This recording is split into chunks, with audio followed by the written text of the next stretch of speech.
What's up, everybody? This is Chase Gerbic, founder of Gerbic Performance. This is the Gerbic Performance podcast brought to you by the Baseball Blue Book.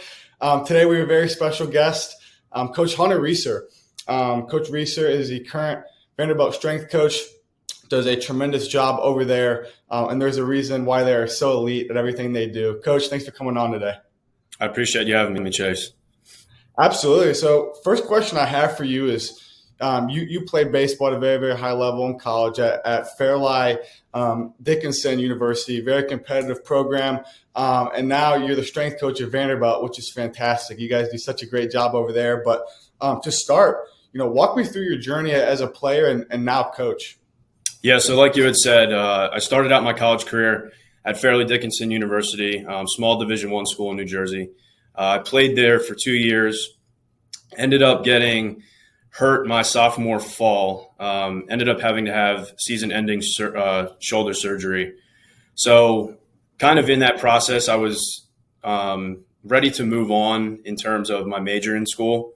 I went in as a biology major and wanted to kind of transfer over to an exercise science major. So I ended up going to Westchester University, really competitive D2 school in Pennsylvania, and got my exercise science degree there. So following that, played 2 years there, graduated in 2020. My senior season got cut short due to COVID, so I was never able to fully finish out my senior year. But I was ready to get into that coaching side of things. I had a great baseball career, but I was ready to move on. So following that senior year, I went to Springfield College up in Massachusetts to get a strength and conditioning master's degree. And while I was there, I was a graduate assistant. I worked with football, baseball, women's gymnastics, and track and field. So I was there for 2 years, getting my degree, coaching on the floor every day. So it was a great experience. And then this position here at Vanderbilt opened up in the spring of 2022. So I applied for it. And very grateful that I was able to get it, and here I am today. That's fantastic, and that's such a cool story. And just seeing what you guys do in the weight room, what you post, even the Omaha challenges. I mean, you guys separate yourselves from the pack, and it is so inspiring to see. But for you guys, staying on that topic, what do you guys focus in the weight room? Obviously, like when freshmen come in, there's a lot of weaknesses compared to the 23-year-old who's been doing it for quite some time. So what do you guys target for those first few weeks to kind of get everybody on the same track? Yeah, I think the main point for, regardless of whether it's a freshman or, a junior, I think the biggest thing is just overall development, right? So when you get a freshman coming in, we're going to have 3 to 4 years with them, right? So we want to make sure that we're slow cooking them. And we're getting everything out of them that we possibly can, right? So when they come in, we're going to go through a developmental program where we're focused on purely movement quality. We're not adding too much external load right away because we want to make sure that they're moving good before we start to add that stuff. So we've had a lot of success with it. It may take a little more time than what most programs would do. But the reason for that is we want to make sure that they're in a position where they can succeed in the weight room for those next 3 or 4 years that they have here at Vanderbilt. And obviously, as they progress through the programs, they get older, movement quality gets better, they get stronger, powerful. Then we start to move them into, more advanced programs where we're working more on power, speed, different things like that. So how important is it, guys, the mobility and the flexibility side? Because I think, too, when we were talking before this just a little bit, that's something that's super undervalued. The whole weight room side's undervalued, the mental side, and the mobility side. So what are some things that you guys take pride in on the mobility side as well? Yeah, so we'll incorporate a couple mobility sessions throughout the week, especially when our guys are getting going with fall ball, weight room, where they got a lot going on their plates. So we want to make sure that their bodies are feeling good. But I think one of the things that's overlooked in terms of strength and conditioning and weightlifting, so when you're doing movements in the weight room and you're doing them with really good movement quality, you're gaining a lot of range of motion within that as well. So if you have a bar on your back, a back squat, and you're going through a full range of motion, you're gaining mobility there as well. So it's not just the 90-90 hip switches and different things like that you can do. They're great, but you also gain a lot of range of motion and mobility under the bar as well. So we kind of make that a pure focus for us. And then we'll add that outside mobility stuff, whether it be functional range conditioning, just a day in there where we're doing hip mobility, shoulder mobility, whatever it may be. But a chunk of the range of motion that we gain comes from the weight room. So I think that's a big thing that's kind of overlooked when we think about strength and conditioning and different things like that. I love that. That's super cool. And I agree with you on that too. Because technique also matters. As a baseball player, you need to lift like a baseball player, not like a bodybuilder. So that's super, super cool. I want to work to warm up wise, especially for the high schooler. For kids who want to play at the next level. Should they have a pregame routine or a pre-practice routine to help get their body moving? Talk about the importance of just having a pre-routine, whether that's in practice or in game, to get you ready for the game or practice. Yeah, it's extremely important. Number one, it gets their body warmed up. But number two, it also puts them in the mindset that they're ready to compete, right? And I think that's extremely important and often overlooked as well. Each guy's going to have, a different way that they go about getting ready. I know that's, the thing for pitchers, right? They all have their different routines and whatnot. We'll take the hitters here before every game and go through a pregame warm up so that they're ready to compete on the field. Now, I think when you're talking about high schoolers and, there's a lot of travel ball where guys are doing, their warm up routines on their own.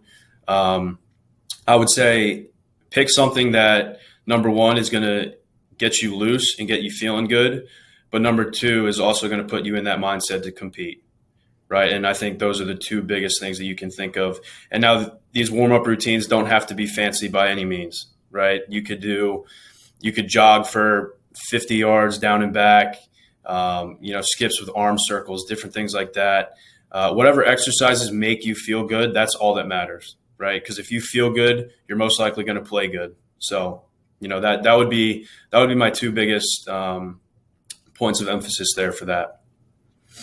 That's fantastic too. I think that applies to the coaching side as well when you're coaching hitters or infielders, because one thing might not work for the other guy, but something else might work for him that may not work for player Y. So I think that's super cool. But for you guys, you've seen just a lot of portal guys come in, a lot of high schooler guys, and you've been around the baseball side for quite some time. For high schoolers, what are some things in the weight room that they should focus on to help them prepare for the next level? Yeah, so the past couple of years, we've been seeing a lot more athletes come in as freshmen with really good technique in the weight room, and I think that's a testament to the strength and conditioning coaches at the high school level now.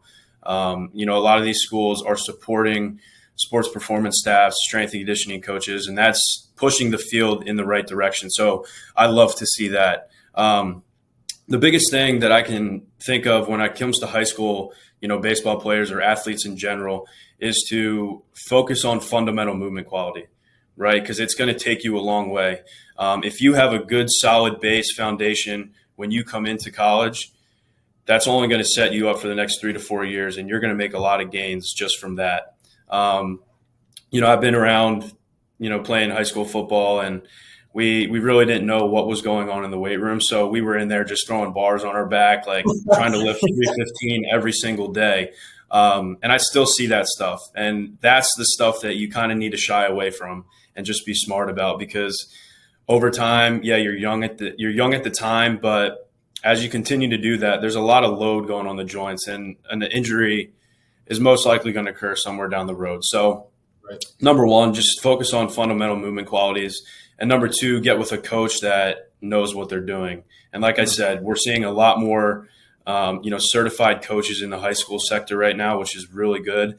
And it's only pushing our field in the right direction. And it makes our jobs as college strength coaches even easier, because we have athletes that know what they're doing and they have a base, foundation. So those are the big things that I think athletes need to focus on in the weight room.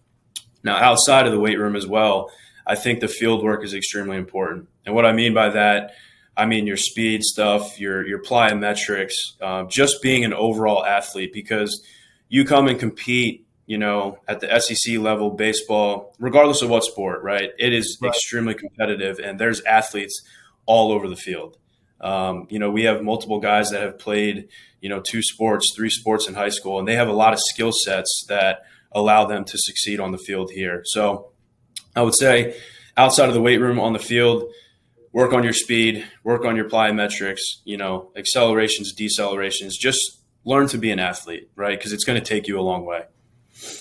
I think plyometrics are so important. Now, for a lot of kids, in high school and parents, they might not know, what that means and what that is. Just a lot of explosive work, a lot of side to side work. But for you, I would love for you to go more into depth, with things that you guys have done or things that, you've seen. What should those players, incorporate in those plyos in high school to get them ready for that next level, to be more explosive and to be more mobile? Yeah, so going into the field work, I guess I'll start out with, the sprinting and everything. So sprinting is one of the most powerful central nervous system, stimulus you can possibly get, right? It's the best bang for your buck, essentially. Right. So anywhere from, 10 yards to 25, 30-yard sprints, maybe 2 to 3 times a session, and do that 2 to 3 times a week, right? That if you just do that, you're already ahead of most of the population, just because they don't do it, right? So that's the speed part side of things. Now, when we get into the plyometrics and the explosiveness and everything like that, you got your broad jump, which is, a gold standard, right? Vertical jumps, we got horizontal power, now we got vertical power, right? So those two right there are real easy that you can do pretty much anywhere. You don't need a gym. You don't even need a field to go to. You could do it in your bedroom if you wanted, right? So those are two horizontal and vertical jumps that I would highly suggest athletes doing. And then I think when we think of acceleration and deceleration, agility, there's a lot of cone drills out there that you can do just to be able to get that awareness of moving your body in a certain plane, right? And that comes a lot with sports, right? So if you're playing multiple sports, you're gaining those skill sets as well. But if you're just primarily a baseball player, there's some drill, some cone work that you can do, to get that adaptation that you need, to be able to compete on the field. So for kids, looking to find a really elite trainer in high school or somebody who's qualified in that area nowadays, I'm sure there is a lot of eyewash out there. A lot of it. So for you, for kids looking to find that trainer, somebody to look up to, but somebody who takes after their health and looks after their technique, and are they doing the right things? How can players, make sure that they find the right coach that best fits them and their needs? Yeah, that's a great question. They're definitely going to have to do their homework, right? And, see what does this coach bring to the table? What kind of values is he going to bring me? So I think number one, when you're looking for a sports performance coach or somebody who's going to elevate, your strength, speed, and power, what are they going to have in place for you? What kind of program are they going to have in place for you? And I think that's a question you need to ask up front. If it's strictly just going to be a weight room program and there's no, speed part to it or any power part to it, I think you need to kind of take a step back and be like, okay, is this going to be, the best plan for me, right? Because if you're an athlete and if you want to compete at a high level, you got to obviously have the weight room, but you also have to have, the sprint side of things and the plyometric side of things. So if those three aren't incorporated all in one, I would take a step back and be like, is this for me? But I think also you need to find coaches that are going to care about you outside of the weight room, right? And they're going to be in contact with you, on a daily basis, kind of checking in and different things like that. And also too, I think this gets overlooked a lot, but what we do outside of the weight room is probably more important than what we actually do inside the weight room. So I'm talking about recovery, sleep, eating right, hydration. So if you can find a coach that also is really good at that and knows what they're talking about, like there, you're getting your bang for your buck. And I would highly suggest trying to find a coach that is going to bring all that value to the table. Those four keys are awesome, because I think now everybody just thinks weight room, but it's, your recovery. Are you getting the right sleep? Are you eating the right things? Weight gain's a huge part of playing college baseball, is being physical enough, but are you putting on the right weight, right? Chicken, quinoa versus pudding and cake and all that stuff. Yeah, absolutely. But a huge, misconception or just conception is when kids should start lifting. I do want to hear your take on this, because you've been around the game for quite some time, and you're very, very elite at what you do. But for the specific age that kids should start lifting, or at least start learning the technique, what would you recommend? Would it be middle school, high school? Kind of touch on that on that side. So I think athletes are more advanced now than they ever were, even at a younger age. So I got this question not too long ago about how early, athletes should start with, just movement quality. And I said anywhere from 8 to 10, right? I think that's a great place to start in terms of body weight movement, right? So learning how to squat properly, learning how to hinge properly, horizontal push, which is your push up, different things like that, being able to do a chin up or whatnot. I think 8 to 10 is going to be a good place to start for them, right? And that's where it's extremely important as well to find a coach who knows what they're doing and has a set of eyes on them to kind of help them through that process, right? So if you start with a really good foundation, anywhere from 8 to 10, you could probably start to slowly progress into external load and dumbbells, barbells, obviously in a monitored session, but Right. you could probably start that anywhere from 12 to 14, right? And as you continue to build that foundation, build that base, that's when the load can start to increase, as we go on, right? But like I mentioned, it's extremely important to get that base first, right? And if you're an 8-year-old or a 10-year-old that's starting out, making sure that you're moving properly. And I know this is difficult too, because they're growing into their bodies, right? So they're going through different stages of life. And that's why it's important that they build that base, because if they're growing and they're just throwing a bar on their back or dumbbells right away and they don't have the movement quality, injury is going to most likely occur, right? You got growth plates, you got different soft tissue injuries that may occur. So it's making sure that you're doing everything right and you're not rushing the process, right?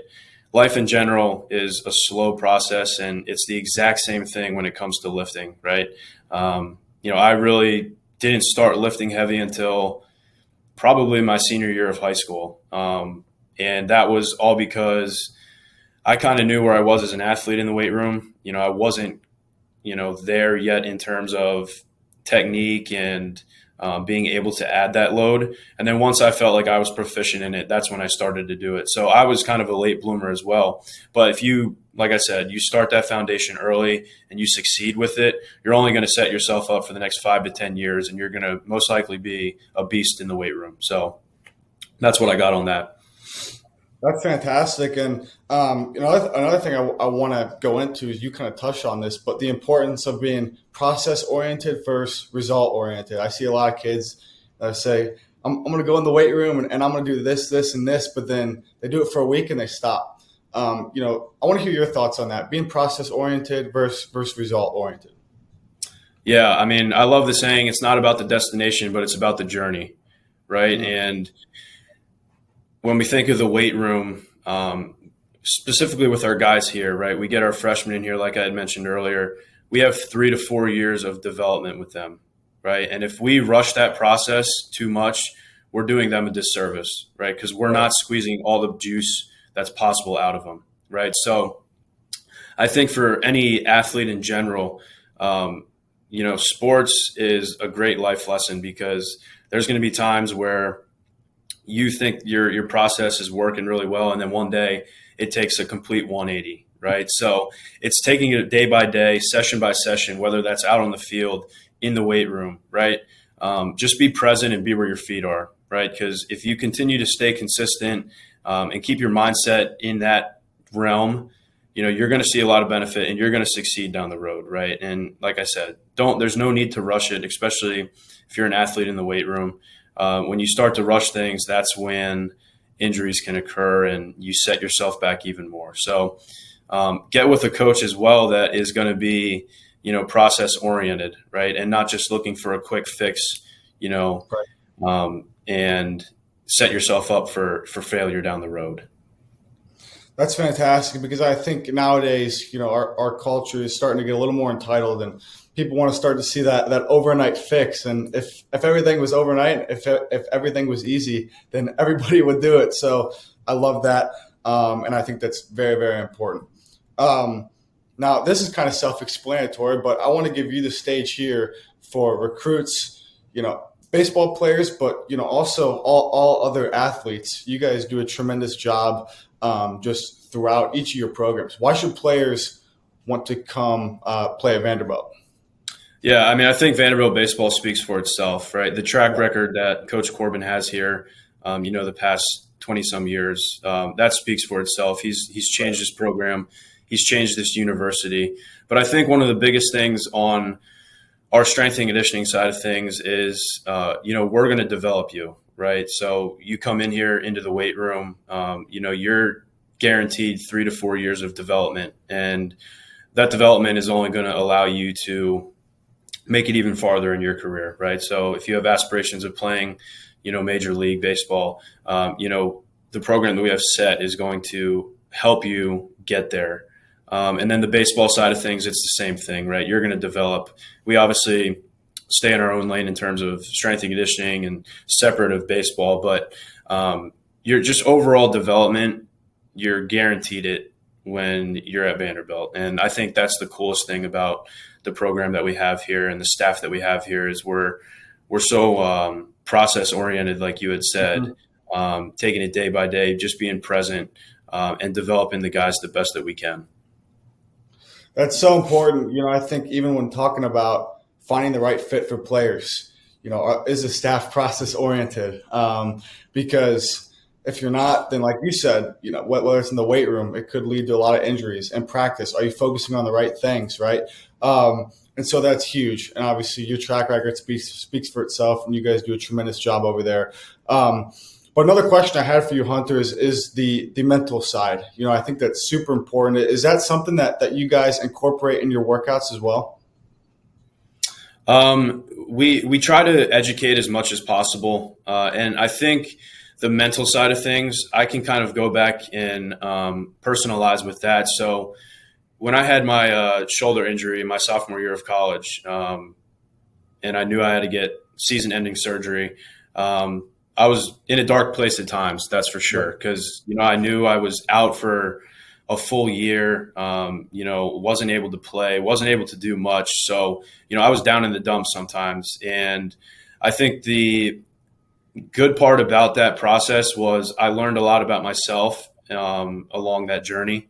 And that's the type of things that I can apply to some of the athletes here who may get injured at times, right? Because injuries are going to occur, they're not inevitable. So when they happen, it's having the tools to be able to connect with them on a different level, right? So we have sports psychologists and a whole sports department here that handles more of the mental side of things.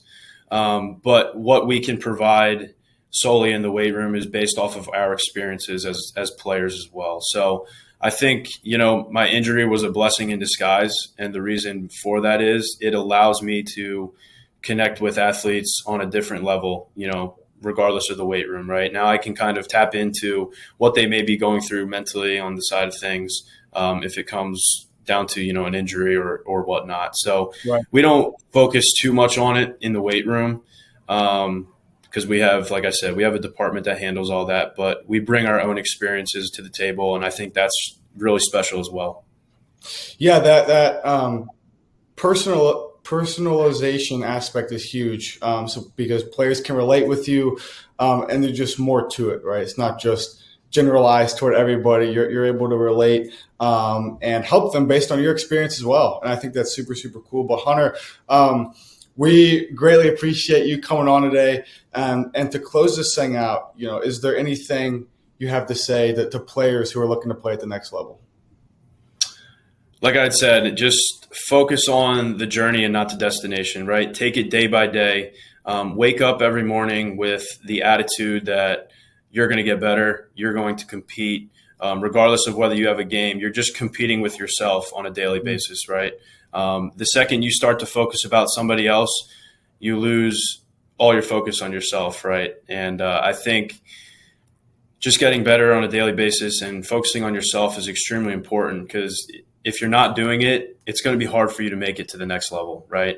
But at the end of the day, like I said, take the weight room side of things really seriously. But at the same time, get with a coach that is all about getting you better and, working from there. But like I said, I appreciate you having me on, Chase. This was great. I could talk for hours, kind of like you said you could as well. So if we have another chance to, dive into some other things at some other point, I would love to do that. Absolutely. We'll for sure have to do a part 2 of this. This was fantastic. I think so many players are going to find this super, super helpful because as we touched on, there is a lot of eyewash out there, and there's just a lot of misconceptions out there on what players should do and shouldn't be doing. And it's so cool to have you on here, somebody who's very elite at what you do, who has the experience and the track record to be able to touch on all these things. So we so appreciate this, and it was an absolute pleasure having you on. Everybody, this is Coach Hunter Reeser of Vanderbilt. Coach, thanks for coming on today. Appreciate it, Chase. Thank you. Let's go. How was that? How'd you think?